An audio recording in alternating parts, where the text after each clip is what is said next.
ನಮಸ್ಕಾರ ವೀಕ್ಷಕರೇ. ಧಾರವಾಡ ಹೊಗೆ ಹೊಗೆ ಹೊಗೆ ಎನ್ನುವ ವಿಶೇಷ ವಿಜುವಲ್ಸ್, ವಿಶೇಷವಾಗಿ ವರದಿ ಅನ್ನೋದಕ್ಕಿಂತ ಈಗ ಗರುಡ ಕ್ಯಾಮ್ರಾ ಮುಂದೆ ಯಾರ್ಯಾರು ಏನು ಹೇಳಿದರ ಜೊತೆಗೆ ಒಂದು ರೀತಿಯಿಂದ ನಮ್ಮೂರು ಕೂಡ ಊಟಿ ಆಯಿತು ಅನ್ನೋ ಅರ್ಥದಲ್ಲಿ. ಆದರೆ ಈ ಊಟಿ ಏನಿದೆ ಅಲ್ಲ, ಇಲ್ಲಿ ದಮ್ಮು ಕೆಮ್ಮು ಬರ್ತದೆ. ಯಾಕಂದ್ರೆ ಆ ಪರಿ ಹೊಗೆ ಹೊಗೆ ಹೊಗೆ.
मूंग मुझको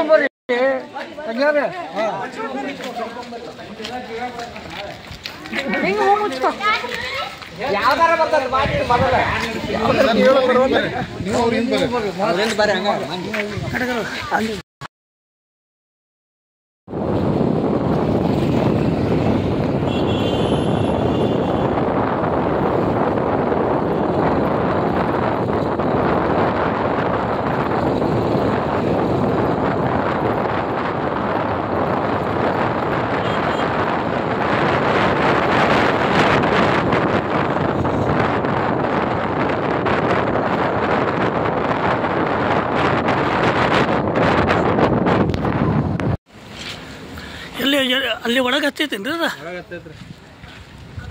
ಭಾಳ ಹಚ್ಚೈತ್ರಿ. ಕಣ್ಣಿಗೆ ಏನು ಕಾಣೋಲ್ರಿ ಅಲ್ಲಿ. ಹಿಂಗಾಗಿ ಗಾಡಿ ಹೊರ ತಕೊಂಬಂದ್ವಿ ಮತ್ತೆ.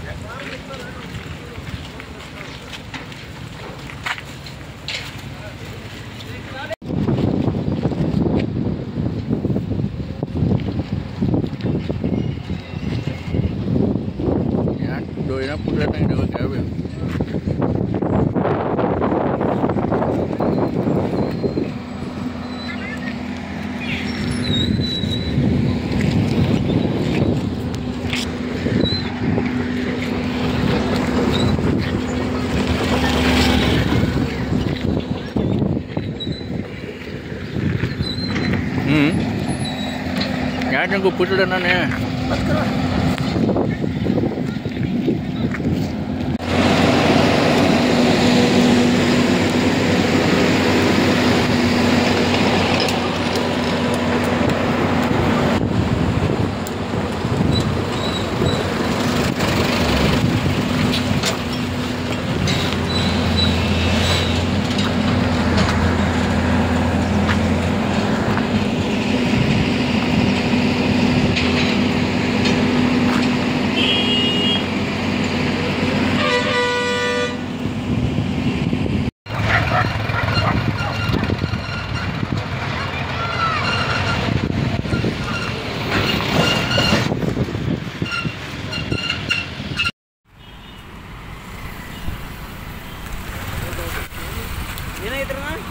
ಸ್ಮಶಾನ ಗಟ್ಟಿ ಒಳಗೆ ಅಲ್ಲಿ ಹೋಗಿ ಬೆಂಕಿ ಹತ್ತೈತಲ್ರಿ ಅಲ್ಲಿ ಸ್ಮಶಾನಾಗ್ರಿ. ಅಲ್ಲಿ ಕಸ ಕೂಡಾಕ್ತಾರಲ್ರಿ, ಅಲ್ಲಿ ಈ ಕಸ ಕೂಡಾಕ್ತಾರಲ್ರಿ ಎಲ್ಲ ಧಾರವಾಡದ.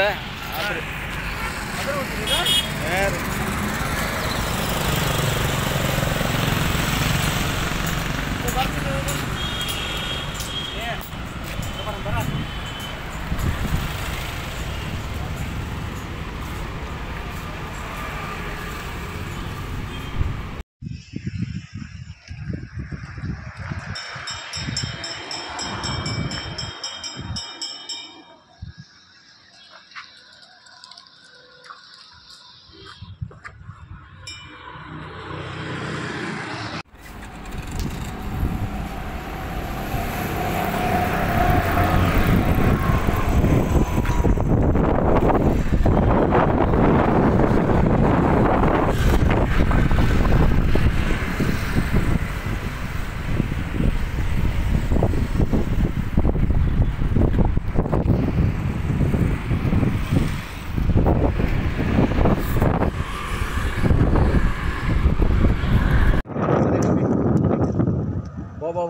कब्रिस्तान के रोड को देखना है।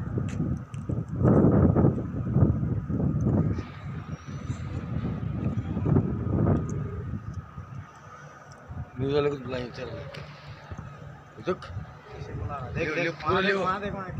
देख किधर से उठ रहा है ये शायद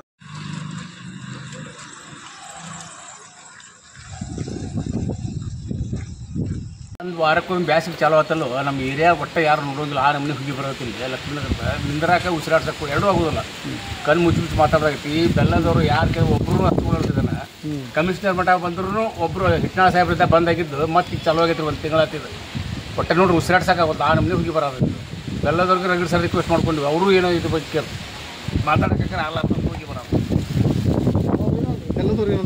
ಬೆಲ್ಲದವ್ರು ಅಲ್ಲಿ ಮನೆ ಮಠ ಹೋದ್ರು ಅವ್ರ ಮನೆ ಕಡೆನೂ ಬರೋದಂತ ಅವರು ತಮ್ಮ ಅಥವಾ ನೀವು ಹೇಳ್ತಾರೆ ಅವರು ನೀವು ಏನು ಮಾಡಕ್ಕೆ ಬರೋದಿಲ್ಲ ಅಂತ ಹೇಳ್ತಾರೆ ಏನು ಮಾಡೋದು ನಾವು ಕಿಟಕಿ ಹಾಕೊಳ್ಳೋದು ಮಲ್ಕೊಳ್ಳೋದು ಅಂತ ಹೇಳ್ತಾರೆ ಹಿಂಗೆ ಹೆಂಗೆ ಮಾಡೋದು ಹೇಳ್ರಿ ಸರ್ ಮತ್ತೊಂದು ವಿಷಯ ಏನಂದ್ರೆ ಇದೇ ನಮ್ಮ ಕ್ಷೇತ್ರದ MP ಅವರು ಕೇಂದ್ರ ಸಚಿವರು ಪ್ರಹ್ಲಾದ್ ಜೋಶಿ ಅವರು ಅವ್ರು ಮನಸ್ಸು ಮಾಡಿರಂದ್ರೆ ಸರ್ ಒಂದೇ ತಾಸಿನಾಗ ಮಾಡ್ಬೋದು ಅವರು ಯಾಕಂದ್ರೆ ಅವ್ರಿಗೆ ಇಚ್ಛಾಶಕ್ತಿ ಇಲ್ಲ ಇದಕ್ಕೆ ಯಾಕಂದರೆ 24 ತಾಸು ಅವರು ಪ್ರೈಮ್ ಮಿನಿಸ್ಟ್ರಿಂದ ಇರ್ತಾರೆ ಕೇಂದ್ರ ಸಚಿವರು 15 ವರ್ಷ ಆಯ್ತು ಅವ್ರು ಮನಸ್ಸು ಮಾಡಿರಂದ್ರೆ ಬೇಕಾದಾಕೈತಿ ಅವ್ರಿಗೆ ಇಚ್ಛಾಶಕ್ತಿ ಇಲ್ಲ ನೀವು ಹಿಂಗೆ ಕುಡ್ಕೋದು ಸಾಯ್ರಿ ಸರೌಂಡಿಂಗ್ ಇಲ್ಲ ಅಂದರೂ ನನ್ನ ಲೆಕ್ಕಕ್ಕೆ ಸರ್ ಇದು ಒಂದು 8 ರಿಂದ 10 ಏರಿಯಾಕ್ಕೆ ಡಿಸ್ಟರ್ಬ್ ಆಕತ್ರಿ school college nearest JSS college ರೀ ಸಾವಿರಾರು ವಿದ್ಯಾರ್ಥಿಗಳು ಅದಾರ ಸರ್ ಅನ್ಬೋದು ಸರ್ ಅದು ಅವರು ನನ್ನ ಲೆಕ್ಕಕ್ಕೆ 30 ರಿಂದ 40 ಸಾವಿರ ಜನ ಇದನ್ನು ಹೊಯ್ಗಿ ಕುಡಿದು ಗ್ಯಾರಂಟಿ ಜಡ್ ಸರ್ ಸಾಯೋದಂತೂ ಗ್ಯಾರಂಟಿನ ಇದೆ ಬಸವರಾಜ್ ಲಿಂಗದಾಳ್ ಅಂತೇಳಿ ಇಲ್ಲಿ ನಾವು ಇವಾಗಿಂದ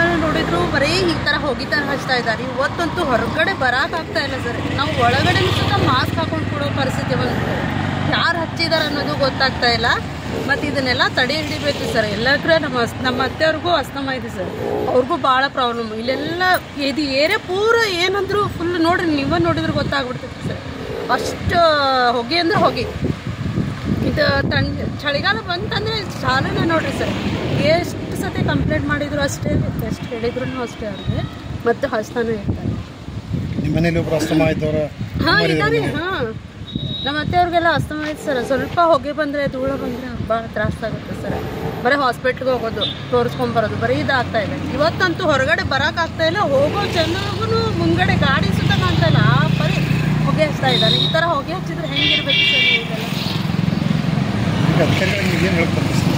ಇದೆಲ್ಲ ತಡೆ ಹಿಡಿಬೇಕ್ರಿ ನೀವು ಕಸ ಇರೋದನ್ನ ಅಂದ್ರೆ ಬೇರೆ ಕಡೆ ಹಾಕ್ರಿ ಬೇಡ ಅನ್ನೋದಿಲ್ಲ ಆದರೆ ಸುಡಬೇಕು ಅಂತೀರ ನೀವು ಹೌದು ಆದರೆ ಎಲ್ಲ ಈ ಥರ ಸುಡ್ತಾ ಇದ್ರೆ ವಾತಾವರಣ ಎಲ್ಲ ಕೆಟ್ಟ ಹೋಗುತ್ತಲ್ಲ ಉಸಿರಾಡ್ಸೋದು ಹೆಂಗೆ ಎಲ್ಲ ಆ ಥರ ಆಗಿ ಅಸ್ತಮ ಬರುತ್ತೆ ನಮಗೆಲ್ಲ ತ್ರಾಸ ಆಗುತ್ತಲ್ಲ ಇಲ್ಲಿ ನಿವಾಸಿಗಳಿಗೆ ಎಷ್ಟು ಪ್ರಾಬ್ಲಮ್ ಇದೆ ಅಂದರೆ ಭಾಳ ಪ್ರಾಬ್ಲಮ್ ಇದೆ ಸಾವಿತ್ರಿ ಕೊಡ್ತೀವಿ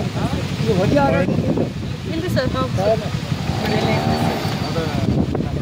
ಒಂದು ದಟ್ಟ ಹೊಗೆ ಎಂದು ಆರೋಪಿಸಿದೆಯಲ್ಲ ಇದರಿಂದ ಭಾಳಷ್ಟು ತೊಂದರೆಯನ್ನು ಅನುಭವಿಸ್ತಾ ಇದ್ದೀರಿ ಈ ಸಂದರ್ಭ ತಾವು ಏನು ಹೇಳ್ಬೇಕಂತ ನಾನು ಡಾಕ್ಟರ್ ಗೀತಾ ಚೌಹಾನ್ ಅಂತ ಈ ಏರಿಯಾದಲ್ಲಿ ಒಂದು 25 ವರ್ಷ ಆಯಿತು ನಾನು ಪ್ರಾಕ್ಟೀಸ್ ಮಾಡ್ತಾ ಇರೋದು ಸುಮಾರು ವರ್ಷದಿಂದ ಇದೇ ನಮ್ಮಲ್ಲಿ ಪ್ರಾಬ್ಲಮ್ ಆಗ್ತಾ ಇದೆ ಅಲ್ಲಿ ಹೋಗಿ ಬೆಂಕಿ ಹಚ್ತಾರೆ ಎಲ್ಲ ಹೋಗಿ ಈ ಕಡೆ ನಮ್ಮ ಕಡೆ ಬರ್ತದೆ ಹೀಗಾಗಿ ನಮ್ಮ ಏರಿಯಾದಲ್ಲಿ ಸಾಕಷ್ಟು ಜನ ಪೇಷಂಟ್ಸ್ ಎಲ್ಲರೂ ಬ್ರೆತ್ಲೆಸ್ನೆಸ್ ಪ್ರಾಬ್ಲಮ್ಲಿಂದ ಉಸಿರಾಟಕ್ಕೆ ತೊಂದರೆಯಿಂದ ನೆಗಡಿ ಕೆಮ್ಮು ಇದರಿಂದ ಭಾಳಷ್ಟು ಪೇಷಂಟ್ ಬರ್ತಾ ಇದೆ ನಾವು ಏನು ಔಷಧ ಮಾಡಿದ್ರೂ ಕೂಡ ಅವು ವಾಸಿ ಆಗೋದಿಲ್ಲ ಯಾಕಂದರೆ ಮರುದಿವಸ ಮತ್ತೆ ಕೆಮ್ಕೊಂತ ಬರ್ತಾರೆ ಈ ಹೊಗೆಯಿಂದ ಈ ಥರ ಆಗಿದ್ದಕ್ಕೆ ನಮಗೆ ಭಾಳ ಬೇಜಾರಾಗಿದೆ ಇದಕ್ಕೇನು ನಮಗೆ ಸೊಲ್ಯೂಷನ್ ಇಲ್ಲ ಪೇಷಂಟ್ ಜೊತೆ ನಾವು ಇಲ್ಲಿರುವಂಥ ಎಲ್ಲ ನಾಗರಿಕರು ಕೂಡ ನಾವೆಲ್ಲರೂ ಪೇಷಂಟ್ ಆಗಿಬಿಟ್ಟಿದ್ದೀವಿ ಇದಕ್ಕೇನು ಸೊಲ್ಯೂಷನ್ ಹುಡುಕ್ತಾರೋ ಗೊತ್ತಿಲ್ಲ ಯಾಕಂದ್ರೆ ನಾವು ಭಾಳ ದಿವಸದಿಂದ ಹೋರಾಟ ಮಾಡ್ತಾ ಇದ್ದೀವಿ ರಸ್ತೆ ತಡೆ ಮಾಡಿದ್ದೀವಿ ಎವ್ರಿ ಟೈಮ್ ಈ ಥರ ಹೊಗೆ ಎಬ್ಬಿಸಿದಾಗೆ ನಾವು ಕಮಿಷನರಿಗೆ ಕರಿತೀವಿ ಬರ್ತಾರೆ ನೋಡ್ತಾರೆ ವಿಸಿಟ್ ಮಾಡ್ತಾರೆ ಹೋಗ್ತಾರೆ ಆದರೆ ಇದಕ್ಕೇನು ನಮಗೆ ಉಪಾಯ ಸಿಗ್ತಾ ಇಲ್ಲ ಇದಕ್ಕೇನಾದರೂ ಒಂದು ಪರ್ಮನೆಂಟ್ ಉಪಾಯ ಮಾಡಬೇಕಂತ ನಾನು ಕೇಳ್ಕೊತೀನಿ ಸರ್ ಮೇಡಮ್ ಈಗ ಇದೇ ಥರ ಕಣ್ಣು ಮುಂದೆ ಬರುತ್ತಂದ್ರೆ ನಾವು ಮುಂದಿನ ಹೆಜ್ಜೆಗೆ ಏನು ಏನು ಹೋರಾಟ ಮಾಡ್ತಾ ಇದ್ದೀವಿ ಇದನ್ನೇ ಮಾಡ್ಕೊತ ಇರ್ತೀವಿ HDM ಸರ್ ಏನಾದರೂ ಆ್ಯಕ್ಷನ್ ತಗೋಬೇಕಲ್ಲ ನಮ್ಮ ಹೋರಾಟ ಮಾಡೋದು ಅರ್ಥ ಏನು ಆ್ಯಕ್ಷನ್ ಆಗಲಿ ಅಂತ ಆದರೆ ಏನು ಆ್ಯಕ್ಷನ್ ಆಗ್ತಾ ಇಲ್ಲ ಅದೇ ಪ್ರಾಬ್ಲಮ್ ಆಗಿರೋದಕ್ಕೆ ಈಗ ಮತ್ತೆ ಇವತ್ತೂ ಕೂಡ ಕಮಿಷನರ್ ಅವರಿಗೆ ಕರೆದಿದ್ದು ಉಪಯೋಗನೇ ಆಗ್ತಾ ಇಲ್ಲ ಇದು ಆಶ್ವಾಸನೆ ಕೊಡೋದು ಹೋಗೋದು ಎಲ್ಲರೂ ಅದೇ ಮಾಡ್ತಾ ಇರೋದು ಮೇಡಮ್ ಇಲ್ಲಿ ಸಂಬಂಧಪಟ್ಟಂಥ ಕಾರ್ಪೊರೇಟರ್ ಆಗಲಿ ಅಥವಾ MLA ಅವ್ರಿಗೆ ಏನಾದರೂ ಇನ್ಫಾರ್ಮ್ ಮಾಡಿದ್ದಾರೆ ಎಲ್ರಿಗೂ ಗೊತ್ತಿದೆ ರೀ ಅವ್ರು ಏನಾದ್ರು ಬಂದು ವಿಸಿಟ್ ಮಾಡಿದ್ದಾರೆ ನೋಡಿ ಎಲ್ಲರೂ ಬರ್ತಾರೆ ವಿಸಿಟ್ ಮಾಡ್ತಾರೆ ನೋಡ್ತಾರೆ ಇದೇ ನಡೆದಿದೆ ಯಾವಾಗಿಂದ ಇದನ್ನು ಬೆಂಕಿ ಹಚ್ತಾ ಇದ್ದಾರೋ ಅವಾಗಿಂದ ಪ್ರತಿ ಸರಿನೂ ಕರಿತೀವಿ ಎಲ್ಲರೂ ಅದೇ ಆಶ್ವಾಸನೆ ಕೊಡ್ತಾರ, ಶಿಫ್ಟ್ ಮಾಡ್ತೀವಿ ಅಂತ ಹೇಳ್ತಾರ. ಇನ್ನೂವರೆಗೂ ಏನೂ ಉಪಯೋಗ ಆಗಿಲ್ಲ. ಹೋದ ವರ್ಷ ಹೆಂಗಿತ್ತು ಈ ವರ್ಷ ಹಂಗೆ, ಇದರ 5 ವರ್ಷದ ಹಿಂದನೂ ಹಿಂಗೆ. ಇಂಪ್ರೂವ್ಮೆಂಟ್ ಏನೂ ಇಲ್ಲ. ಎಲ್ಲರೂ ಬರೋದು, ಆಶ್ವಾಸನೆ ಕೊಡೋದು, ಹೋಗೋದು. ಇದರಿಂದ ಎಷ್ಟು ಅಲ್ಲ ಈ ಹೊಗೆಯಿಂದ ಎಷ್ಟು ಇಫೆಕ್ಟ್ ಆಗ್ತಾ ಇದೆ, ಏನೇನು ಪ್ರಾಬ್ಲಮ್ಸ್ ಆಗ್ಬೋದು, ಯಾವ ರೋಗಕ್ಕೆ ತುತ್ತಾಗ್ಬೋದು ಜನ? ಎಲ್ಲ ರೆಸ್ಪಿರೇಟರಿ ಪ್ರಾಬ್ಲಮ್ಸ್ ಸ್ಟಾರ್ಟ್ ಆಗಿದಾವ್ರಿ. ಬ್ರಾಂಕೈಟಿಸ್ ಅಂತ ಆಗುತ್ತೆ, ಸ್ಪೆಷಲಿ ಸ್ಮೋಕ್ಲಿಂದ ಆಗೋಂಥ ಬ್ರಾಂಕೈಟಿಸ್. ಇದರಿಂದ ಅಸ್ತಮಾನು ಇದೆ. ಎಲ್ಡರ್ಲಿ ಪೇಷಂಟ್ಸ್ ಅಂತೂ ಬೇಕಾದಷ್ಟು ಮೆಡಿಕೇಶನ್ಸ್ ಕೊಟ್ರು ಕೂಡ ಸ್ವಲ್ಪ ಆರಾಮಾಗಿರ್ತಾರೆ. ಈ ಥರ ಹೊಗೆ ಹಚ್ಚಿದ ತಕ್ಷಣ ಕೆಂಪು ಅಂತ ಕೂತ್ ಬಿಡ್ತಾರೆ ಮನೆಯಲ್ಲಿ. ಯಾರು ಏನು ಮಾಡೋಕ್ಕಾಗದಂಥ ಸ್ಥಿತಿ. ಇವನ್ ನನ್ನ ನಂತರ ಬಿಟ್ಟು ಬೇರೆ ಡಾಕ್ಟರ್ಸ್ ಹತ್ರನೂ ಬೇರೆ ಕಡೆ ಹೋಗಿ ಕನ್ಸಲ್ಟ್ ಮಾಡಿ ಬಂದ್ರೂ ಕೂಡ ಅವರು ಅದೇ ಹೇಳ್ತಾ ಇದ್ದಾರೆ, ನಿಮಗೆ ಅಲರ್ಜಿಕ್ ಇದೆ, ಹೊಗೆಯಿಂದ ಅಲರ್ಜಿ ಆಗ್ತಾ ಇದೆ ಅಂತ. ಇದೇನು ಮನೆ ಬಿಟ್ಟು ಹೋಗ್ಬೋದೋ ಏನು ನಾವು ಏರಿಯಾನೇ ಬಿಟ್ಟು ಹೋಗ್ಬೇಕೋ ಅದೇ ಗೊತ್ತಾಗ್ತಾ ಇಲ್ಲ. ಇದ್ರ ಸೊಲ್ಯೂಷನ್ ಅಂದ್ರೆ ಅವ್ರಂತರೂ ಅದನ್ನ ತೆಗಿಯಲ್ಲ, ನಾವೇ ಏರಿಯಾ ಖಾಲಿ ಮಾಡ್ತಾ ಇದೀವಿ. ಇದು ಒಂದೇ ಸೊಲ್ಯೂಷನ್ ನೋಡ್ರಿ ಉಳಿದಿರೋದು. ಲಕ್ಷ್ಮೀನಗರದಲ್ಲಿ ಇಲ್ಲಿ ಎಲ್ಲಿ ಯಾರು ಬಂದಿರ್ತಾರೋ ಗೊತ್ತಿಲ್ಲ.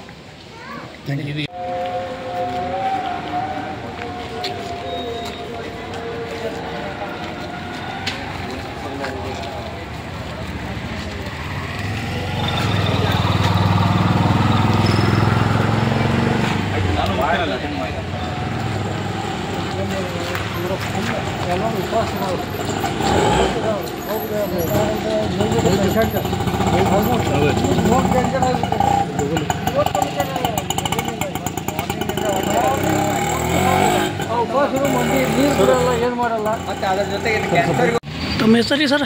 ನನ್ನ ಹೆಸರು ಇಸಾಕ್ ತಂಬೋಲಿ ಅಂತ. ಇಲ್ಲಿ ಒಂದು ಬೆಳಗ್ಗೆ 9 ಗಂಟೆಲಿಂದ ಹೊಗೆ ಚಾಲೂ ಆಗಿದೆ.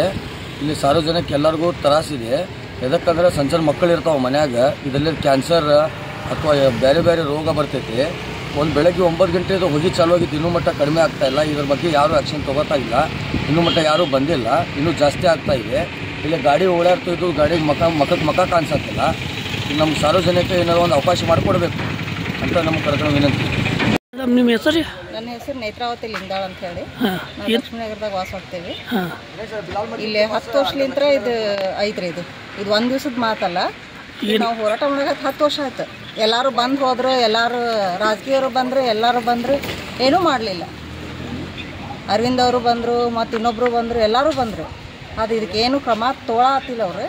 ಅದಕ್ಕೆ ನಾವು ಇನ್ನೂ ಮತ್ತೆ ಉಗ್ರವಾದ ಹೋರಾಟ ಮಾಡ್ಬೇಕಂತ ಹೇಳಿ ಏರಿಯಾದವ್ರು ಪೂರ ಮಾಡ್ಲಿಕ್ಕತ್ತಾರ. ಆದರೆ ಇದು ಒಂದು ದಿವ್ಸ ಬಂದ್ ಮಾಡೋದು ಮತ್ತೆ ಚಾಲೂ ಮಾಡೋದು. ಅದೇನ್ರ ಫೋನ್ ಮಾಡಕ್ಲಿ ಕಿಡಿಗೇಡಿಗಳು ಹಚ್ಚಾರ, ಅದು ಹಚ್ಚಾರ, ಇದು ಹಚ್ಚಾರ, ಏನರ ರೀಜನ್ ಹೇಳೋದು. ಇದು ಅನುಭವಿಸೋರಿಗೆ ಗೊತ್ತು. ಅದಕ್ಕೆ ಒಂದು 4 ದಿವಸ ಬೇಕಾದ್ರೆ ನಾವು ಯಾರು ಗಣ್ಯರು ಬರ್ತಾರಲ್ಲ ಅವ್ರಿಗೆ ನಾವು ವ್ಯವಸ್ಥೆ ಮಾಡ್ತೇವೆ ಇರಲಿಕ್ಕೆ. ನಾವೇ ಮಾಡ್ತೀವಿ. ಅವ್ರು ಬೇಕಾದ್ರೆ ಒಂದು 4 ದಿವಸ ಇದ್ದಿಲ್ಲಿ ಜೀವನ ಮಾಡನ್ರಿ ಮಾಡಿ ಅದು ಏನಾಗ್ತೈತಲ್ಲ ಅದನ್ನ ಅವ್ರಿಗೆ ಅನುಭವಿಸಿದ ಮ್ಯಾಗ ಗೊತ್ತಾಗ್ತೈತೆ. ಅವ್ರು ಸಣ್ಣ ಮಕ್ಕಳು ಇರ್ತಾವೆ. ಇಲ್ಲೆಲ್ಲರೂ ವಯಸ್ಸಾದವ್ರು ಅದಾರೆ ಎಲ್ಲರೂ. ಯಾಕಂದ್ರೆ ಇಲ್ಲಿ ಎಲ್ಲರೂ ರಿಟೈರ್ಡ್ ಇದು ಅದಾರ. ಇಲ್ಲಿ ರಿಟೈರ್ಡ್ ಮಂದಿ ಭಾಳ ಅದಾರ. ಎಲ್ಲರೂ ವಯಸ್ಸಾದವ್ರು ಅದಾರ. ಈಗ ಸಣ್ಣ ಮಕ್ಕಳ ಕೆಳಗೆ ಬಾರ್ತಂದ್ರೆ ಆಗ್ತದೆ ಅಲ್ಲ. ಅದಕ್ಕೆ ನಾ ಹೇಳ್ತೇನೆ ರೀ, ಅವ್ರ ಅಧಿಕಾರಿಗಳು ಬಂದು ಅವ್ರಿಗೆ ನಾವು ಬೇಕಾದ್ರೆ ವ್ಯವಸ್ಥೆ ಮಾಡ್ತೀವಿ ಇರಲಿಕ್ಕೆ. ಅದನ್ನ ತಗೊಂಡ್ರಿ ಅವ್ರಿಗೆ ನಾವೇನು ಅನುಭವಿಸ್ತೇವಲ್ಲ ಅದನ್ನ ಮಾಡನ್ರಿ ಅವ್ರಿಗೆ. ಕಾರ್ಯಕ್ರಮದ ಪ್ರಾಯೋಜಕರು ಪ್ರಿಂಟ್ ಪಾಯಿಂಟ್, ಕಿಟಲ್ ಕಾಲೇಜ್ ಹತ್ತಿರ, TB ರೋಡ್, ಧಾರವಾಡ. ನಮ್ಮಲ್ಲಿ ಎಲ್ಲ ತರಹದ banner print, colour print, offset print ಸೇವೆ ಇದೆ. ಬ್ಯಾನರ್ ಆಗಲಿ ಕಲರ್ ಪ್ರಿಂಟ್ ಆಗಲಿ ಸ್ಪಷ್ಟತೆಗೆ ಕನ್ನಡಿ. Print point, the print solution under one roof.